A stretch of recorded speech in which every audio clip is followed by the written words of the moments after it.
Hola amigos, ¿qué tal? ¿Cómo les va? Bienvenidos, muy buenas noches. Estamos aquí en Sin Vueltas, como todos los jueves, desde las 9 de la noche, pasadita a las 9 de la noche, para hablar sobre diferentes temas. En algún momento habíamos planteado la importancia que tiene esta nueva era, no sé cómo ponerle en cuanto a la economía. Seguramente con los especialistas que vamos a charlar el día de hoy trataremos de sacarnos todas las dudas.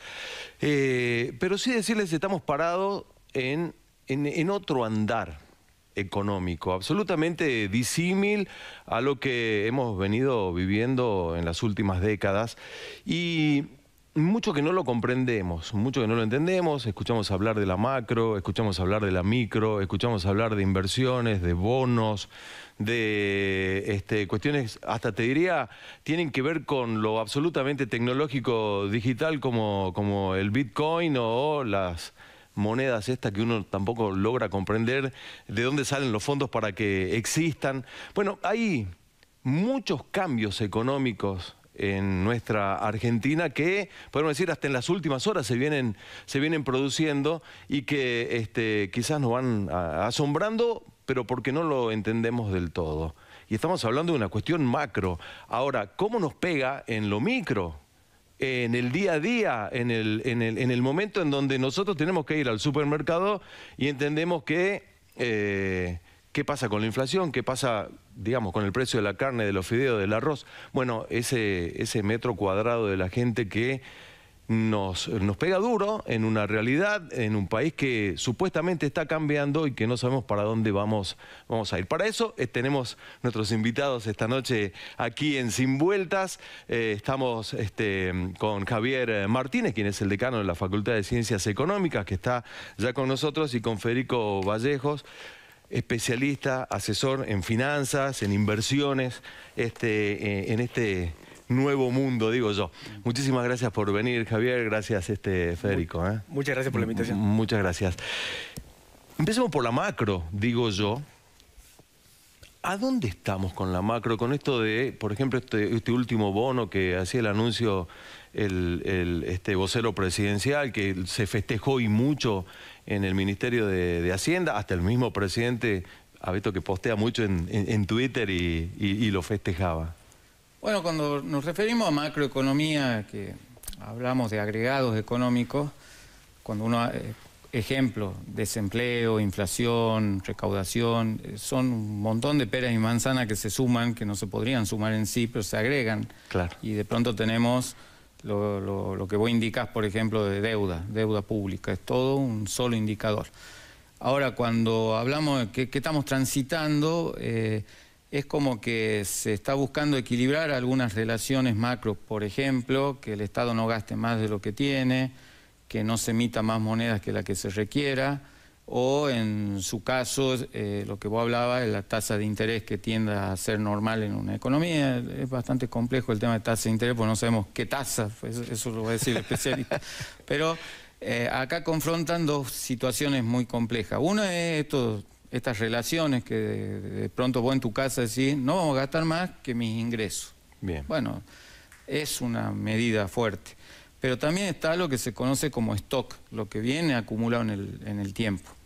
Entonces, no es que empezamos sin deuda, no es que empezamos sin pobreza, ni es que empecemos sin problemas educativos, lo que fuere. Entonces, claro, muchas veces hay cosas que pesan más. A veces uno tiene un stock ordenado, como pueden ser los países desarrollados, que uno dice, deben un montón. Estados Unidos es el más deudor del mundo, pero la tiene una deuda de 40 años. Nosotros capaz que no debemos tanto en relación, pero la debemos en 3 años. Entonces, claro, es todo como lo ordenás. Hoy por hoy, eso que vos referías, por ejemplo, la deuda, hay un gran problema que es el stock de la deuda. Normalmente, más allá de juicios y algunos recálculos, no debería crecer la deuda si no gastás más de lo que ingresa. Pero ¿qué hacemos con la deuda que sigue venciendo? Entonces es muy importante, por eso tanto festejo, de decir qué importante sería renovar lo que debemos y que nos manejemos con el flujo. Eso es muy difícil y es la primera deuda a inversores internacionales después de 7 años. Entonces es muy importante, pero también es costoso, no es de un día para el otro. ¿Da para tanto festejo? Ahí permitime un aporte a la introducción. Claramente que la apertura internacional para Argentina es importantísimo y no simplemente en materia comercial, sino también en lo que es atracción de inversiones y el flujo de fondos hacia la deuda, ¿no? O hacia la economía argentina, ya de base es importantísimo. Claramente que cuando uno mira el histórico de la evolución entre el ciclo político y el ciclo económico de Argentina, no hay mucho desfasaje entre lo que se aplicó en cada gobierno para cambiar la tendencia, ¿no? Hay muchas fórmulas de manual que se siguen aplicando y por supuesto hay decisiones estratégicas que está tomando el gobierno actual para que tengamos expectativa de que en esta oportunidad estos ciclos políticos y económicos empiecen a converger, ¿no?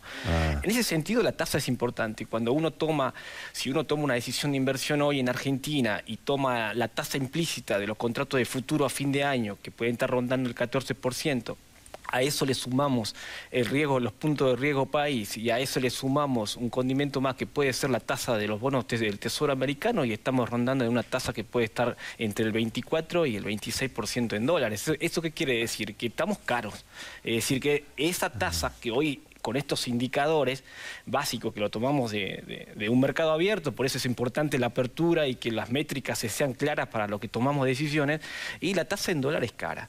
Y eso implica de que el mercado todavía está midiendo una cierta inestabilidad, principalmente por los ciclos políticos. Este año es eleccionario y es fundamental que el gobierno tenga más peso en lo que es el Congreso para que las medidas de mediano y largo plazo tengan más solidez, hace de que los inversores eso lo vean reflejados en lo que es la tasa, ¿no? Fede, vos te formaste como agente de bolsa. Sí, me formé en operaciones bursátiles. En operaciones bursátiles. ¿Están los agentes o quienes están allí en la Bolsa de Comercio observando esos movimientos que se dan en el plano político para decir, bueno, vamos por acá, no vamos por acá, no salió tal o cual ley, no sé, por decirte, ¿ha visto esta última? Financiamiento educativo. O sea, cualquier mercado financiero o el mercado de capital está compuesto, por supuesto, por mesas de dinero, ¿no? Y esas mesas de dinero son o operadores bursátiles que representan a sociedades de bolsa o también fondos de inversión privados que van a tomar decisiones de inversión en función a los intereses, ¿no? En función a los intereses que componen el portfolio de inversiones. Si soy un inversor agresivo en la industria energética y tengo participación en YPF, ya te dan la deuda de renta fija o en las acciones, sin duda voy a estar pendiente de las decisiones que se tomen en materia legislativa. Un agresivo, estás diciendo. Después vamos a tocar, si querés, los perfiles de inversor que existen, ¿no es cierto? Pero si soy un fondo de inversión privado que tiene intereses en el sector, ya sea energético, ya sea en el sector de deuda corporativa exclusivamente o deuda pública, ya sea provincial o nacional, sin duda voy a estar expectante en lo que sucede en el ámbito legislativo. Por eso es que los ciclos políticos y los ciclos económicos en Argentina tienen una divergencia significativa. Por eso siempre se interpone la agenda política sobre la agenda económica, la agenda productiva. Lo que nosotros analizamos como inversores en un país cuando desembarcamos es cómo viene la agenda productiva, a dónde se están ingresando los flujos de capitales para asegurar el crecimiento a largo plazo, ¿no? Ahora, ¿cómo hace un país? Me imagino que en la facultad también se debe enseñar todo esto. ¿Cómo hace un país para demostrar seriedad para que a quien estás asesorando digan, bueno, vamos a la Argentina o no sé, o a una provincia? No sé si una provincia puede... Cuando hablas de medidas o de últimas relaciones, vos tenés en extremos lo que es la coyuntura y lo que es la estructura. Entonces las medidas coyunturales, lamentablemente a veces uno se queda con lo urgente y no lo importante porque hay que pagar sueldo, por ejemplo. Entonces decir una medida de coyuntura es salir a alquilar el oro y conseguir efectivo, por decir algo. Ahora, algo estructural significa que la economía empieza a funcionar distinto. Ejemplo, es decir, te va a jubilar más grande, o de pronto la deuda va a ser en pesos y no en dólares, o va a ser más larga. Ahí ya hay cambios estructurales. Lo que se ha verificado en este primer tiempo, con este nuevo gobierno, que es bastante distinto al anterior, más que nada son medidas estructurantes, no estructurales. ¿Qué significa? No voy a gastar más de lo que recaudo. Está haciendo cimiento, decís. Implica que todos los días tenés que tomar medidas para sostener esa medida, pero no hay un cambio de fondo. Distinto sería, suponete, Jujuy. Cauchari van a entrar capitales privados, Suma se va a privatizar, Sí. el tren se incorpora a un consorcio turístico. Bueno, eso sería un cambio estructural. Ahora, si de pronto el tren necesita un apoyo financiero del Tesoro para pagar, eso es coyuntural. Y lo que se está viendo ahora es muy interesante, esto de no emitir, no gastar más y que ahora haya competencia de moneda. Son medidas estructurantes, ¿no? En sí no alcanzan para nada. ¿Habíamos tenido algo parecido alguna vez en la historia? No, porque nunca fue usual el dólar. Siempre, si lo traemos a los que son memoriosos o ya tienen mi edad, en Jujuy cuando había bonos y pesos, sí, primero se gastaban los bonos y de última los pesos, y muy pocas veces si alguien tenía la posibilidad de ahorrar en dólares. Porque es una ley donde la moneda mala es la que queda circulando.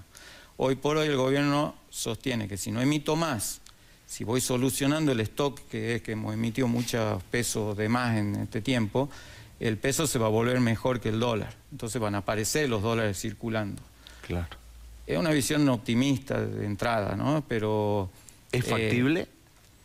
Y depende de los mercados, los financieros, los inmuebles, todo eso pueden servir las monedas duras porque son plazos largos y no de pronto zonas de frontera como la nuestra pueden aparecer. Hoy por hoy Bolivia no está bien económicamente, pero podría surgir un peso boliviano en zona de frontera.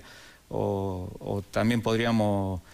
Bueno, lo que va a contar Fernando, todo lo que son las criptomonedas, a veces nos volvemos locos de que, ahora los dólares van a poder circular. ¿Y quién controla las criptos? O sea, uno no habla de las más importantes, es difícil eso. Es muy difícil. Ya circulan. Sí, totalmente. Creo que el gran desafío, siguiendo la agenda y los temas que estás tocando, los tienen las provincias, ¿no? O sea, vamos a hablar de inclusión financiera, pero del rol que tiene el sector público para encarar la inclusión financiera. Claro. Porque vamos a hablar de la reducción del gasto público, siguiendo el tema de la agenda, exacto. Y el gran desafío es cómo genero los instrumentos jurídicos para captar financiación privada. Que ese es el gran desafío, y ahí cuando hablamos de inclusión financiera no simplemente vamos a hablar de la persona particular o de la empresa o del emprendedor o de la pyme, sino también el rol que tienen los gobiernos provinciales y los gobiernos municipales de empezar a pensar de que si vamos a encarar una obra pública no necesariamente el Estado tiene que aportar el 100% de la financiación de la obra pública. Es mucho más fácil decir que el Estado salga a incentivar a la oferta pública, a decir de que la articulación público-privada para encarar un proyecto de obra pública tiene que ser conjunta, el riesgo tiene que ser compartido. Pero para encarar ese titular tenemos que hablar de inclusión financiera, y en la inclusión financiera están los municipios, ¿no? ¿Cuánta inversión tienen que hacer los municipios para, por un lado, mejorar su estructura organizativa, que tienen grandes desafíos? Las provincias también.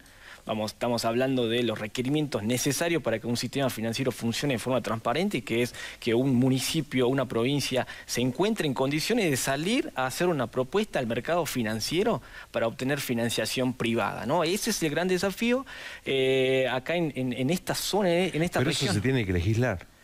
¿O ya está las herramientas están establecidas? Están establecidas. ¿No? Por supuesto que en las respectivas cartas orgánicas de los estamentos públicos tienen que ser resueltos en lo que son los respectivos consejos deliberantes, ¿no? Claro. Pero para que un municipio salga a tomar deuda, para que una provincia salga a tomar deuda, tienen que ver legislaciones particulares que se tengan que aprobar. ¿Y qué pones de garantía? Es muy interesante la pregunta, porque te lo llevo al ámbito privado, después vamos al sector. Cuando una empresa, un emprendedor va a buscar el mercado financiero, financiación, lo primero que le piden es tráigame todos los documentos contables y dígame la garantía, ¿no es cierto? Exacto. Y el empresario tiene que armar un legajo y poner la garantía que el sistema financiero le solicite. El sector público pasa exactamente lo mismo. Recién hizo una pequeña referencia al tema del oro para Argentina, en lo que son las reservas de oros en los mercados internacionales. Los gobiernos provinciales y municipales también tendrán que poner y identificar esas garantías que le exija el mercado financiero para empezar a financiarse de una forma diferencial. Nosotros en esta ubicación que estamos en la provincia de Jujuy, Salta, Tucumán, Catamarca, estamos más allá del potencial minero, estamos en una ubicación en la cual nos pone al lado de países como el norte de Chile o el Chaco paraguayo o el centro-oeste brasilero. Y cuando vamos a analizar esos países, la articulación público-privada y los instrumentos financieros que utilizan el sector privado en conjunto con el sector público hace que esas empresas en esos países puedan encarar financiación pública o infraestructura de infraestructura pública, ya sean caminos, puentes, entre otras inversiones de esta magnitud, de forma conjunta, ¿no? Eso es lo que dijo en algún momento Javier Milei a la chilena. Totalmente, exactamente. A la chilena. Y nosotros esta región no está alejada. Además, hay proyectos de gran envergadura, como es el corredor bioceánico, en la cual nos pone al lado de estos países y en la cual podemos capitalizar muchas de esas herramientas. Por ejemplo, para que este proyecto se acelere el lado argentino, tengamos que tener este tipo de financiación. Pero para eso, los gobiernos municipales y los gobiernos provinciales tienen que hacer los deberes y acercarse al mercado, ¿no? ¿Y están preparados? Ese es el gran desafío. Este mensaje de decir... Porque yo por ahí veo más, en serio te lo digo, me ha tocado estar haciendo nota política. Totalmente. Y están, lo que decía recién Javier, están en la coyuntura. No están en las estructuras o estructurando. Es un gran desafío. Ahora, la generación de riqueza, que nos importa a nivel país, privado, público, hay características muy particulares en Argentina, que hay un sector muy vigoroso que es que explica gran parte del crecimiento de este año, que son actividades extractivas que indefectiblemente se van a agotar. Se pueden reemplazar con nuevos descubrimientos, pero el gas se extrae, el litio se acaba y todo lo que es minería es lo mismo. Entonces, los Emiratos Árabes saben que se les va a acabar el petróleo, entonces invierten en turismo y deporte, porque dice, esto se acaba. Nosotros, bueno, no llegamos a generar semejante cantidad de movimiento de dinero, pero también se acaba una parte. Y la otra parte, que es una renta muy importante, que es la agroganadera, está en manos privadas y no necesariamente distribuida de forma equitativa. Exacto. Hay gente que heredó de familias patrias y son dueños en medio de la pampa. Bueno, es todo un desafío para Argentina, porque esa renta la tenés que capturar vía dinámica, pero no es lo mismo la dinámica que tiene alguien que gana muy poquito y se compra un poquito de mortadela, alguien que se compra 3 Ferrari y tiene un autódromo en su casa. Porque hasta que vos llegás a capturar y distribuir de forma equitativa, nunca vas a igualar esto. Jamás. Ahora, ahí hay en Argentina un problema, que es una mala distribución de origen. Depende del hogar donde vos nazcás, vas a ser pobre toda la vida o vas a ser rico aunque seas un inútil, porque tanto que heredás. En otros países la transmisión gratuita de bienes, sobre todo las herencias, se graban, porque no es que vos nazcás rico y vas...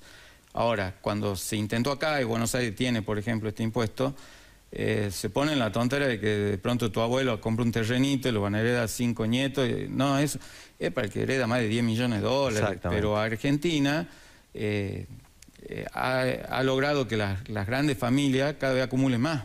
Y cuando en el resto del mundo acumulan cuantiosas cantidades, pero el Estado las trata de emprolijar por generaciones. ¿Por qué se habla de justicia social, distribución de la riqueza y que seamos todos iguales? No, bueno, ahí tenés muchos factores, pero hacerlo cortito. Una cosa es la impositiva, que le cobre más al que más puede. Sí. Ahí hay... nosotros queremos largar ahora un programa de estudios fiscales en la facultad. Tenés 2 problemas de base que Argentina tiene. Una es que no se mide el esfuerzo. Suponete, yo soy deportista y me pagan $10.000 por mes, un deportista medio en Argentina que tiene éxito. Sí. Y vos trabajás de maestro de escuela, doble turno, y enseñás a la tarde, los fines de semana, y haces torta. Ahora, los dos ganamos más o menos, bueno, no tanto $10.000 va a ganar un maestro, pero suponete que ganemos $3.000. Sí. Vamos a pagar el mismo impuesto, pero el esfuerzo es distinto. Vos estás en varios trabajos, o sea... No parás de las 6 de la mañana hasta Messi capaz de sacar una foto y gana millones de dólares en una foto. Y vos estás trabajando a 3 turnos. Claro. Y decís, bueno, pero por lo que gana. Y otro problema que tiene es lo que arriesgás. De pronto uno se queja de la minería, pero la minería invierte millones y millones de dólares y capaz que gana $1 millón ese año. Y hay otro que se dedica a mover juegos, apuesta y gana $1 millón sin arriesgar nada. Ha hecho una plataforma.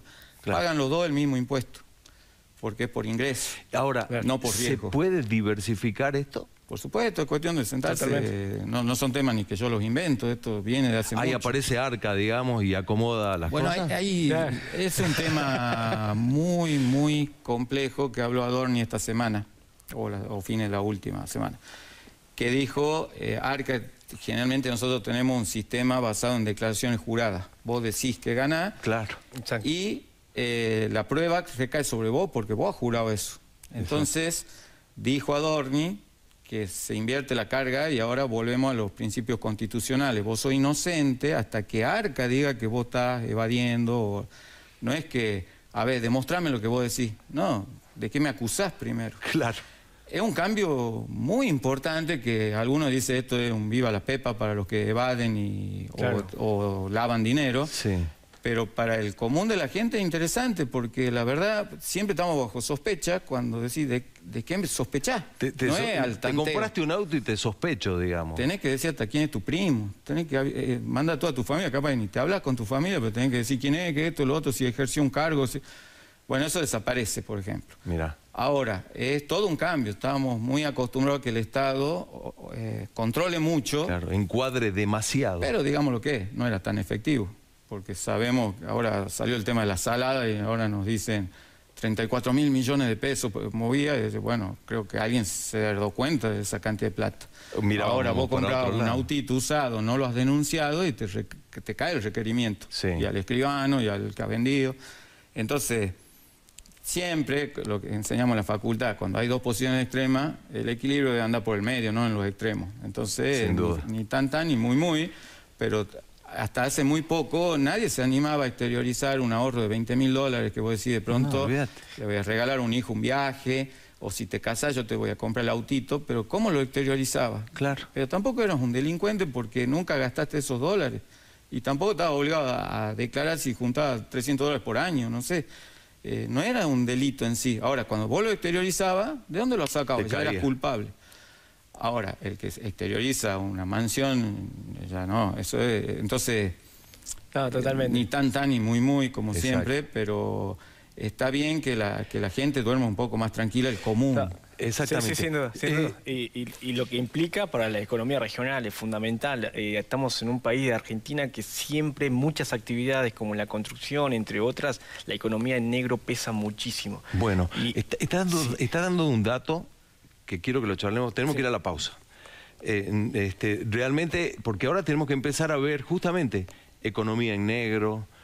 ¿Cómo tiene que hacer Argentina para tratar de no tener un 60% de informalidad, un 40% de gente en blanco que banca todo lo otro y un sistema que va a morir? Porque lo charlamos hace un rato y estamos hablando por lo que vos me decías, el sistema jubilatorio indefectiblemente va a morir como está previsto. Ahora, ojo, porque también hay muchos que se oponen, que no van a querer o van a decir, no, el sistema jubilatorio como viene, no sé si nos vamos a jubilar, con eso le digo todo, sobre todo los más jóvenes, creo yo. Vamos a la pausa, ya volvemos.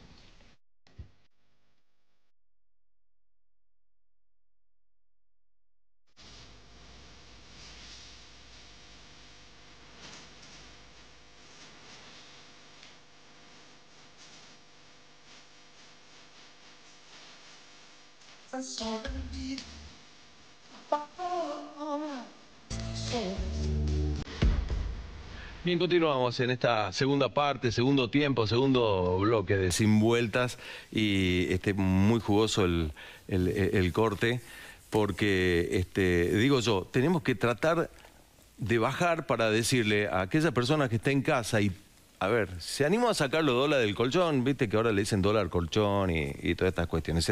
Me animé a sacar, a relucir por lo que acabas de decir, Javier, que se invierte la carga de la prueba. Y, Dicen. Es Claro. como decía Fernando, espero que eso se mantenga en el tiempo, porque vos exteriorizás y después viene un gobierno que te cobra sobre lo que exteriorizaste, decir, ¿para qué exteriorizo? Lo que pasó si con esto Macri. va a ser una política de Estado, bueno, todos van a respetar que saques los dólares de tu mesita de luz.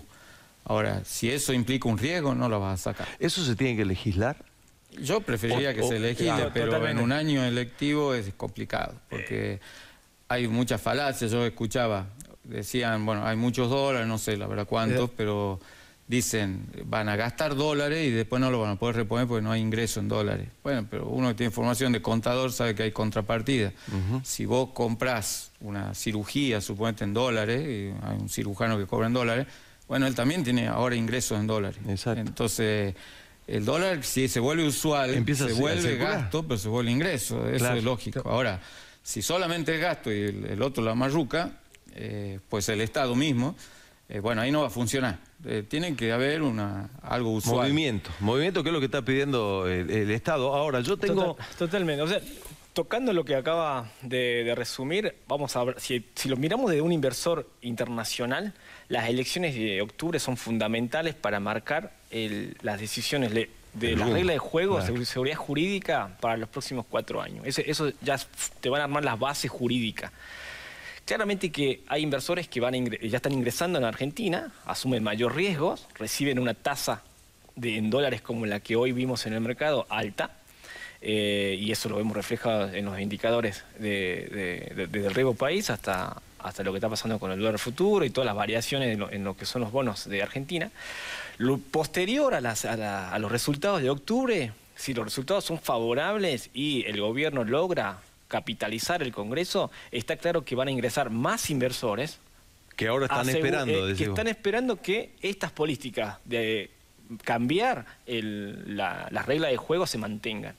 Y eso sucede también en el día a día de una persona particular que tiene sus ahorros y va a decidir invertir. Sí. ¿No? También en función al riesgo, a las expectativas, va a tomar una decisión de inversión. Ahora, esto le abre la posibilidad de decirle, voy a asumir el riesgo. ¿No? Voy a asumir el riesgo. ¿Y acá cuándo derrama? Yo lo que quise aportar antes de hablar del efecto riqueza, si existe, que tampoco los argentinos somos tan importantes, ¿no? No es que Diosito es argentino. El mundo está yendo a un marco más, si se quiere, desregulado, menos Estado. El mundo. Claro. Las nuevas tecnologías nos marcan, por ejemplo, en la zona de finanzas, los mercados autogestionados. Antes uno hablaba, 100 años atrás, de los mercados autorregulados, que después de la crisis del 30 se complicó, ¿no? Pero ahora hablamos de mercado autogestionado, que cuando pierden plata le dicen, ¿y por qué el Estado no? Porque se han autogestionado, ustedes sabían. Y después tenemos el lado demográfico que vos diste pie, que también está cambiando el mundo, hay menos juventud, y lo que uno siempre hablaba de política de desarrollo, siempre era con el crecimiento vegetativo, podía reforzarse migratoriamente. Familia de mamá, papá, 2 hijos, ¿no? Hoy de pronto ni siquiera repone los padres con los hijos, o hay personas que deciden no ser padres. Sí. Entonces, por ejemplo, hoy día hablábamos en la universidad de que uno piensa que una solución es trabajar más años, capaz que otra solución sea al revés. Decía, las personas gestantes, se consideren varón o mujer, no importa, pero si tienen hijos, le achico, digo, te jubilás antes, pero teneme hijos, porque prefiero que alguien aporte 40 años y yo te regalo 5. Claro, pero yo no me animo a tener hijos porque tengo 2 hijos y me meto en una pobreza, digamos, ¿no? Porque ¿cómo los crío? Dios quiera siempre tengan vida y salud, a lo máximo va a ser una reposición tuya, o sea, tu hijo te va a pagar tu jubilación, no hay más. La pirámide hace de que necesite más base, necesite 5 hijos para pagar a 2 adultos. Como está hoy el sistema. Y hay muchos que tienen un hijo y muchísima gente no tiene hijos. ¿Quién los va a cuidar cuando sean grandes? ¿Quién le va a pagar la jubilación?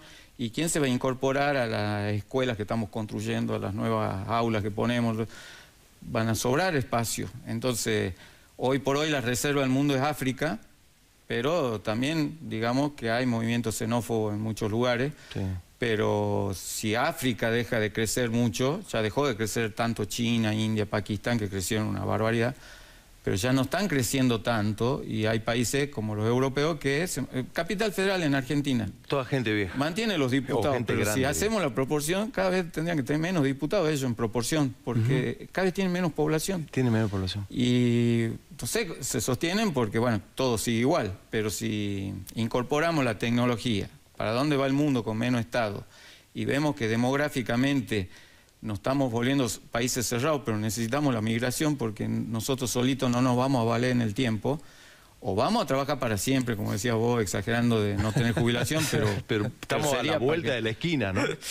Estamos a la vuelta de la que están ganando ya 300 sucede, dólares. Claro. Ya sucede. Con 300.000 pesos de un jubilado, lamentablemente... trabajan la mayoría, o los ayudan a otros que trabajan. Exacto. Entonces, hay muchos cambios muy profundos. Y en lo tecnológico podríamos estar horas, no hace falta. Todos sabemos cómo está cambiando. Ahora, ¿dónde empieza? Yo no creo que sea tan instantáneo esto, ¿no? Del derrame económico para que yo me anime a la vieja usanza a tener una pareja y a tener 2 hijos, pero porque sé que voy a poder ir a vivir a una casa, no voy a estar pidiéndole una habitación a mis viejos, porque en otra habitación están viviendo mis hermanos. Pero hay países que tienen solucionadas esas necesidades básicas, y no contrario, son ricos y no tienen hijos. Es un tema difícil. La familia ya no es el tipo que teníamos en los años 70, papá, mamá y 2 menores.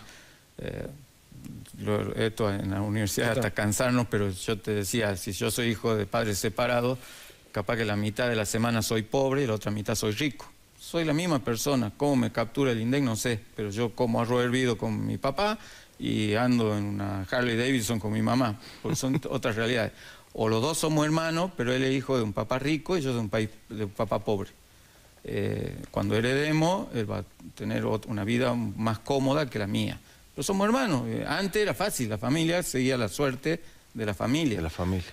Es muy complejo. Por Dios, ¿dónde estamos metidos? Merece el debate. Ya antes, lo hablaba justo hoy con el decano de Humanidades, ni siquiera sabemos quiénes nos van a cuidar cuando lleguemos a viejos, o vamos a tener que nosotros pagar que nos cuiden, pero no sabemos con qué vamos a tener ingresos. Entonces se está complicando tanto que también está la parte optimista, que las nuevas tecnologías, la inteligencia artificial y un montón de prestaciones productivas hacen de que el ser humano puede disfrutar más de la vida y trabajar menos. Pero eso en algunos países. Lamentablemente todavía vemos gente reducida a servidumbre o esclavitud. Sin duda. No podemos traspolar eso a Palestina. Y no nos vamos muy lejos, ¿no? Pero los países desarrollados pueden llegar a vivir sin trabajar, porque la tecnología lo permite. Exacto. Ahora, ¿por qué vas a desarrollar vos tecnología si no genera ingreso o directamente el Estado se hace cargo de las plataformas? No lo sé, ojalá supiera. Pero estamos a posibilidades de un mejor mundo para algunos y sigue siendo fatal para otros que capaz que mueren antes del año de vida. Y es la mayoría del mundo, ¿no? Sí, entonces es muy complejo.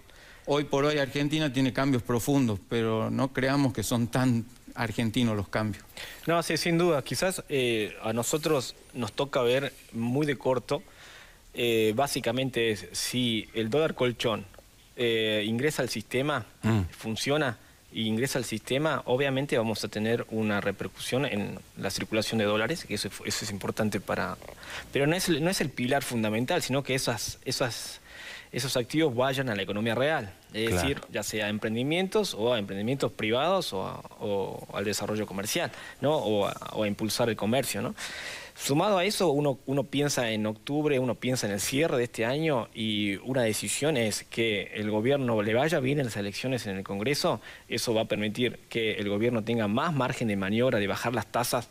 Lo que marca el costo del dinero son las tasas. Si en Argentina sucede eso este año, es decir, que las tasas de referencia continúen cayendo, que ya lo vienen haciendo, con una caída de las tasas de referencia, principalmente de las tasas activas, de un 10%, ya estaríamos el gobierno estaría en una posición de trasladar eso a las tasas pasivas. Eso implica menor baja en la toma de deuda para un país como el nuestro. Sumado a este tipo de iniciativas de que los dólares circulen en la economía real, el escenario es muy atractivo. Nosotros...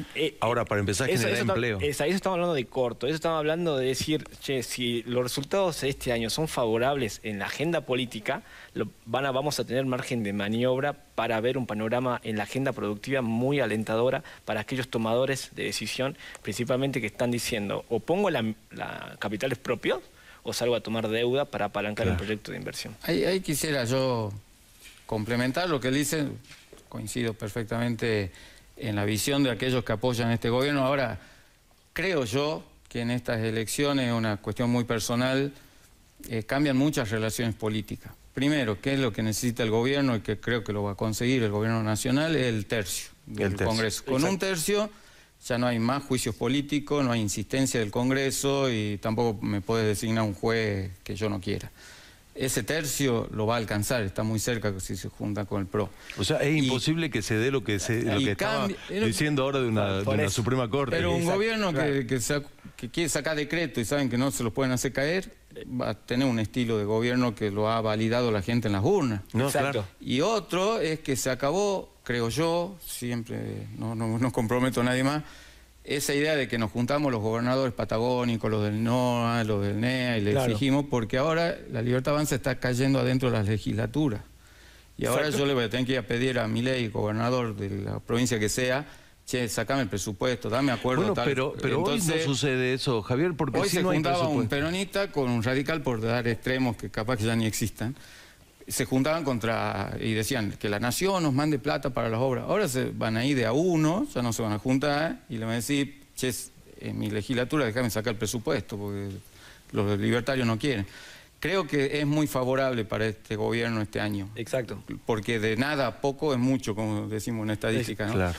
Y no estoy yo atrás de las encuestas, ni mucho menos lo que yo pienso se refleja en el resto, pero hay que ser realista. Creo que va a tener más poder político. Hay una cinética, hay un movimiento que va para ese lado de lo que te Y puede ser que muchos gobernadores peguen el salto directamente, ¿no? O sea, que la estructura se vaya no se sabe. entera. Hay que esperar. Yo los entiendo, porque un gobernador tiene que pagar los sueldos. Vos no necesitás gente en la plaza quemando goma, digamos. Los gobernadores no son tontos, son más vivos que todos nosotros. En ese sentido saben que tienen que gestionar todos los días, entonces no se van a poner la gestión en contra. Claro. Yo creo que pueden ganar por mucho y ahí diría, bueno, qué paliza que le dio a los otros. Pero no le hace falta ganar por mucho. No, totalmente. Ahora, el inversionista, el que está mirando, no sé, el riesgo país, la seguridad jurídica, si se llegase a dar, por más que sea por poco, pone plata para empezar a mover. Sí, no simplemente el inversionista especulador, sino también la Argentina, si este escenario se da, automáticamente el riesgo país baja y las tasas implícitas en tipo de cambio bajan, y eso hace de que ya estemos un país que estemos dentro ya de un abanico de inversores, de portfolios que miden otro tipo de riesgo a la Argentina, y eso implica ya inyección de fondos. Pero si me permití, en base a lo que él dice, hay dos medidas que se dieron en estos últimos 2 meses muy importantes para el gobierno. Una fue el 23 de marzo, que cayó la moratoria jubilatoria, que de hecho, porque dicen, yo no manejo esos números, pero que dicen que 9 de cada 10 mujeres no se va a poder jubilar hasta los 65, y en la prestación esta universal del 80%. La POAM. Bueno, es igualar la edad de la mujer con el hombre sin hacer nada, porque en los hechos no tienen aporte estas mujeres. Eso le va a generar un ahorro en el tiempo. Hasta ahora están los trámites en marcha, pero en un momento se acaban los trámites de la moratoria. Y la otra es la que pasó ayer. Si la deuda se renueva, no lo para nadie este gobierno, porque el problema es el stock. Pero si vos me la das vuelta, es lo que hacen todos los países del mundo. Los de los bonos que los ponen en... que entra en peso y saca en dólares, ¿decís? O sea, no, que venza mañana 1.000 millones de dólares y para pagar el vencimiento toma otros 1.000 millones. La deuda no cambia. Pero que es lo que hacen todos los países. Vivir de contado es imposible. Imposible. Imposible. Es el gobierno hace un revolving. Lo importante es a qué condiciones hago el revolving. Seguro. ¿No? Y en base a eso, uno dice, che, ¿cómo me ve el mercado? ¿No? Si me van tirando... No en este caso que la tasa no fue la que esperábamos el mercado. Esperábamos una tasa por abajo del 24 y cayó por arriba. Claro. Pero eso lo podemos llevar a mucho más a tierra con el tomador de decisión que se encuentra en Jujuy y se encuentra diciendo, che, ¿qué hago? ¿No? En este escenario.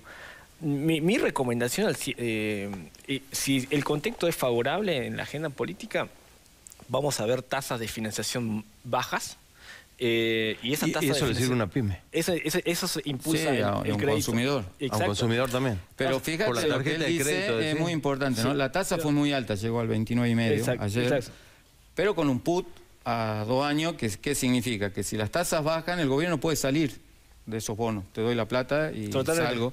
O el privado que se quiere ir, se puede ir. Entonces, pero le exijo un parking, un estacionamiento de 2 años. Claro. Eso antes era imposible que alguien ponga plata por 2 años en Argentina. Entonces, Yo te digo, no es ni para condecorar ni para castigar al gobierno actual, pero si renueva, Claro, es como claro. que los problemas se resuelven ahí. Ahora, y esta situación, ¿cómo la...? A ver, estoy tratando de ir más abajo para la gente. Claro, el más abajo implica de que los gobiernos armen un ecosistema, que es algo que yo desde hace 10 años vengo promoviendo en Jujuy. Luego los mercados internacionales me llevaron a otros países, pero cada vez que vengo a Jujuy lo resalto. Aquellas provincias que armen un ecosistema financiero compuesto por fondos propios, un Sí. fondo que fomente la inserción de emprendimientos al mercado con tasas competitivas, tasas bonificadas, un gobierno que arme fondos de garantías, estamos hablando de las famosas SGRs en Argentina, un gobierno que considere armar las fiduciarias, un gobierno que se complemente con los bancos y las tarjetas de crédito y arme un ecosistema financiero, hace de que estas oportunidades que se van a dar en Argentina el inversor lo vea de una forma diferente. Esos gobiernos que logren armar un ecosistema financiero con incubadoras, combinando, ya vamos a hablar un poco de las universidades y las incubadoras de las potenciales empresas en el ámbito científico, que luego puedan adquirir financiamiento público para dar el primer impulso y que luego ese financiamiento público salte al privado, a los bancos, para mejorar su capacidad de financiación, bajo este esquema donde decimos, che, hay previsión que las tasas bajen, y eso implica que también todas las tasas van a bajar. Ese escenario ideal es el que nosotros estamos proyectando si las condiciones este año se dan, ¿no?